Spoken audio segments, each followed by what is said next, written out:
So I'm Christophe Laudamiel. I'm a master perfumer in New York City. I created there my company called Perfumer.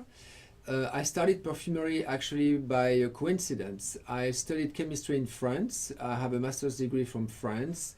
I was also a French champion and international champion in chemistry. Then I was a teaching fellow at MIT and at Harvard University, also in chemistry. By pure coincidence, I ended up doing an internship at Procter & Gamble in flavor chemistry. And from there, actually, the flavorist told me to go and interview with the perfumers because they use a lot more families than the flavorist. So in flavor, you use mint, you use strawberry, and in perfumery, you also do mint and strawberry, but also woods and musks, and a lot of animalic notes also. I love those notes. I interviewed and I joined the Creative Perfumery School at Procter & Gamble. From 94 till 97, I did the Procter & Gamble Perfumery School in Cincinnati in England, and in their technical in Cincinnati in England, and in their European Center in Brussels. And in year 2000, I joined IFF in Manhattan to learn and start working on fine fragrances. I was at IFF till 2008. I created quite a few fragrances for the big fashion brands. And in 2008, I created a first startup called Eosphere. We mostly worked only on the scent opera for the Guggenheim Museum. So it was an opera totally in the dark, where the smells, the odors, were actually the characters of the opera. After that, in year 2000, I created Perfumer, which is this startup. We're located in Chelsea, in the art district in New York. We create any kind of smells that you can use for your skin, for your clothes, for your hair, and for the air. So we also like to work on museum exhibitions. We like to work on teaching also a lot the public, or in universities, and even teaching adults. So what I love about perfumery is first of all the connection between chemistry, molecules, matter. We are all made of matter, and all these materials in fact can smell and give you a lot of information about what you smell, but also about the person that it is coming from. And what I love about olfaction is that it's not only the chemistry of it, but it's also that it's as important as your eyes for your brain. It's a very, very important sense that people don't know so much. But me, I feel very, very comfortable in chemistry and very, very comfortable in biology. And so I feel like, in French we say, like a fish in water in olfaction. The other thing that I find fascinating about olfaction is the fact that what you smell is actually a little piece of the person that you are smelling. So if I can smell, let's say if you can smell your grandmother, it's because a little piece of your grandmother is coming to your nose. It's an act of cannibalism. If you smell a banana, there's a little piece of that banana coming to your nose. So you're actually eating a little piece of that banana. This is really fascinating. It really puts you really close to a being, whether it's a human being or to a plant or an animal or even a landscape. You are actually ingesting a little bit of that landscape. And this is really, really fascinating. One perfume that I like very, very much, I don't know why, is Après L'Ondée. Well, actually I know why. It's because there's a lot of orris in there. And I don't know why, I love, love, love orris, even before I knew it was very expensive, even before it became kind of in fashion, which at the moment there is a lot of talk about orris. But I've always liked that smell. It's woody, very soft wood, which is very nice, but there's also something very creamy in it. And I think it reminds me always of starch. And starch, just like a little bit like in steamed rice, there is a very nice white softness that's very unique. It might come from a childhood memory that I don't recall. It might come from something that came up later. I really don't know why, but I like all these Oris-like notes. And that can be Oris such as Oris concrete, but it can also be Oris molecules. And I'm always fascinated by these molecules. I still don't understand why they smell that way in the nose, and I really like that. And in Après L'Ondée, there is really this feeling, plus the fact that it's a Guerlain fragrance, so for me it's very, very, very symbolic. Some other fragrances, so one that marked me, not because I would like it personally for me, but because I think it's quite a monument in perfumery, is Cool Water of all fragrances. But this is because I trained on my vacation time with Pierre Bourdon, and he was kind enough to ask me on which fragrances of his I wanted to train, and I had to recreate by the nose. But at the end of the exercise, after 2 weeks, let's say, he would actually correct me and show me the real formula. So it was for me the very, very first real formula that I saw from a very big perfumer, and of course that stays with you your whole life. So it is a very important fragrance to me. Another fragrance very, very important for me is Egoist. So that's the one I've worn probably 12 or 15 years long. Now, I do not wear a fragrance, one single fragrance all the time. I switch quite a bit actually, and I even do mixtures of fragrances. So I would spray 2 sprays of one fragrance and 4 sprays of another fragrance. That works very well. And but Egoist, because I wore it so long, that was the very first fragrance I received as a gift, and it was the very first branded material that I was wearing actually, and so that will always remain a symbolic fragrance to me. Then of course there are many more I could mention that have been very important, but I think these are good examples. We are often asked this question as perfumers: which creations that we have created as a perfumers, which ones do we like the most? And so I often answer, for me, they're like, it's like your brothers and your sisters, or it's like your own children. So it's very hard to pick some. I could always pick 1 or 2 that I had to do, because, when you create for someone else, you want to please that person. And at times you do work on subjects that are not really your thing, or you do work in a way that is not really either your method of working or the way you would go about being inspired about a certain subject, or answering what a brand would like to have. So as a perfumer, that's for sure, we all have 2 or 3 or 4 creations that we don't really want to be identified with, and it's not really our thing. But on the contrary, the things that we love very much, we have quite a few, and that's why I always say it's more like our children, so it's hard to decide or hard to say something. Talking about ingredients that I find especially remarkable, first of all I would mention, for instance, the citrus notes. I know it sounds a little bit simple, but in fact, in perfumery, citrus notes, it might sound very simple, but in fact, those notes are extremely fragile. They can be destroyed by the oxygen from the air very fast. In fact, for instance, certain citrus oils after 3 months, 5 months, don't smell fresh at all anymore, compared to things like patchouli or sandalwood that you can keep at times even for years, and you have to keep them in the fridge.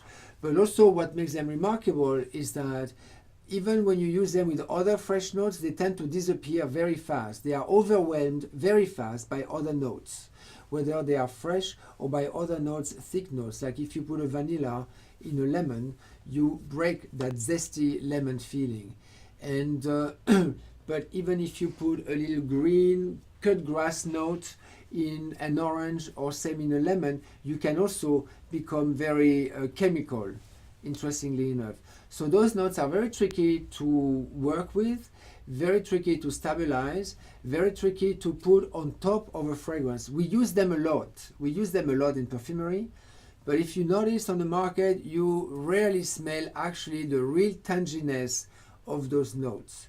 And I find them very fascinating, and I'm proud to use them a lot and respecting them at every stage in the creative process and also within the formula. So these are notes So these are notes very close to my heart. I also love Oris. I really don't know why. Way before it was a fashion, I would say. And I found that smell very fascinating. I guess it's the creaminess that maybe has some links to the creaminess in sandalwood. There's something very magical about that. And as I said earlier, maybe it deals with this starchy feeling you have in steamed rice, which for me is one of the best smell in the world. Very difficult to do. In fact, I have not smelled a very good recreated steamed rice apart from actual steamed rice from the pan. And so maybe that's why I like those two notes very much. I like also the molecules around sandalwood and the molecules around the Oris, also fascinating. For instance, for Oris, even nonylenic aldehydes is, for me it's a mystery. Sometimes you use it well, sometimes not. And I still have to find ways to do, I still have to find some new territories for that molecule. I'm convinced there are things that we haven't done with this molecule. It's so strong. Another molecule that I like very much, I don't know why, everybody hates it, is aldehyde C8. I always try to put some in the fragrance, but each time people see it and hate it. And I don't understand why. And it's a very basic molecule, that one. Totally opposite to Oris. I like a lot of metallic notes. I like osmanthus very much. I like jasmine. I'm actually much more a jasmine person than I'm a rose person. And I am much more, I would say, a vanilla person than a tonka person. I like, what do I like? My typical day starts with no alarm clock, first of all. This is one of the few little luxury that I allow myself to have no matter what, I would say. Some people I know are going to laugh about that, but yeah, I rarely wake up with an alarm. But usually I do wake up around 6, 7 a.m. And the first thing I do is healthy breakfast, take the dog out, usually Central Park, and so here is already very inspiring. It might not be for perfumery, it might just be for any kind of ideas. And I run also with the dog. I do some tricks with the dog. I almost do the same tricks as the dog. And then I go back home and it's about 8 or 9. Oops, I shouldn't put my hand like that. Then I go back home and it's already about 8 or 9 and I start actually properly working from home first because it's still without disruption. And as a perfumer, you know that you don't have so many perfumers in the world. So every perfumer usually has projects everywhere in the world. So early in the morning, you start by catching up with Asia a little bit. And this is just the real life of a perfumer. You have to talk directly with the people that are in the project. So you have to try to talk with the people no matter where they are in the world. And so, as I say, early in the morning it's going to be Asia. Then you have to answer some messages, etc. Also in the morning, when it's still quiet, I like to smell the things I've done the day before. I always have a few vials to smell, whether it's something on skin or if I'm going to take a shower. Just like this morning, I had 4 shampoos to try. I know I don't have much hair, but I have to try these shampoos to see which one I prefer and which one I'm going to show to that hotel who wants to have a very new signature shampoo. and things like that. Or if I'm at breakfast, I'm going to order maybe 3 espressos. I might drink one, but I'm going to taste all 3 to compare coffees. That's also how you train, but also how you see the real difference between this one and that one. And for the life of a perfumer, this is a daily thing. So we test a lot of things, and then I go to the gym usually around 11 for an hour, in and out.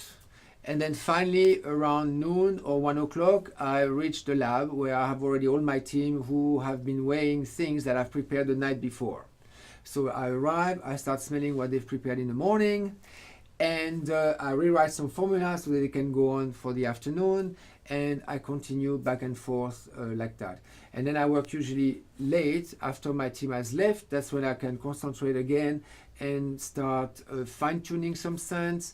That's also when I spend quite some time at the scale in the evening and on the weekend, where I have to feel the ingredients myself. I have to feel the pipette. I have to feel the scent as it develops in the bottle. This is really, really important. I know different perfumers have different styles. If I'm not in my lab, this is not okay for me. So people know I often sleep or work in the lab, like I pull all-nighters regularly. But this is where I feel comfortable. So this is my aquarium, if you wish. And voilà. Then the evening, that depends. As I say, there's a lab, or there might be other different things, but that will be another story. Why has perfumery remained so mysterious? So this is my, I would say, everyday fight that I do as a non-profit. I also have a non-profit hat, and I really want to open up the industry, open up this black box. I think one reason is that number one, the sense of smell was a very animalistic sense. And we see that in a lot of animals. They smell sometimes much more than they can see. And when we became human beings, meaning we came on 2 legs instead of 4, the nose came further from the earth, and the eyes became much more important. The fact is that the nose is still very important for human beings, but of course our eyes are a little bit more important usually, and we react first from the eyes. But that sense of smell became symbolistic of animals, became symbolistic of sex, still this kind of animalistic activity that we have to do. And in kind of an opposite way, like a contradiction, smells were also reserved for priests, for monks, basically to talk with God, and or with gods, depending on your beliefs and religion. But basically, smell was this thing, was either for animals and prostitutes, if you wish, or were for like very either spiritual or voodoo type people, or very important religious people. So it was like this very opposite 2 populations that were dealing with a sense of smell, and the majority of the population in between was kept away from that. Either they didn't want to be seen as animals, or they were kept away by religion for other purposes. So this is very interesting how the sense of smell became this thing that the normal population should not be approaching too much or should be scared of. At the same time, perfumery was something also very, very exclusive, number one. It's much more difficult to extract flowers on and on and on, rather than having a piano in a room where everybody can come and sit. So ingredients of perfumery were these things that are very, very precious, very complicated to obtain, number one. You should know also that in a fragrance formula, you have ingredients from sometimes 20 different countries in one formula. So you can imagine how you have to go and get all these ingredients. Very difficult. You have to kind of be privileged either in resources to reach those countries, but once you're there, you also have to be privileged in some ways to have access to these ingredients. They are quite rare, and you have to be a special person to be able to even import a few kilo of jasmine absolutes at the time. So now it is a little bit more available, but it was still all this secrecy around the ingredients, how to get them. Then the perfume industry came, what we call the modern perfume industry, that is from the Renaissance time, came from Italy.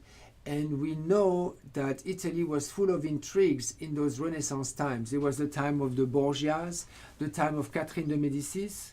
So perfumery was part of the intrigue, was part of this luxury feeling that people wanted to have. And everybody also wanted to impress the neighbor or wanted to impress the next courtesan. So there was a certain secrecy around these ingredients as well, or around who created that, around what potion was inside every fragrance. Another reason why the industry is so secretive is that, as I said, the monks were the first perfumers, so to speak, of those Renaissance times. They were very good in liqueurs, they were very good in medicinal plants, and a lot of those medicinal plants are actually plants we use in perfumery. So they were keeping those recipes very secretly.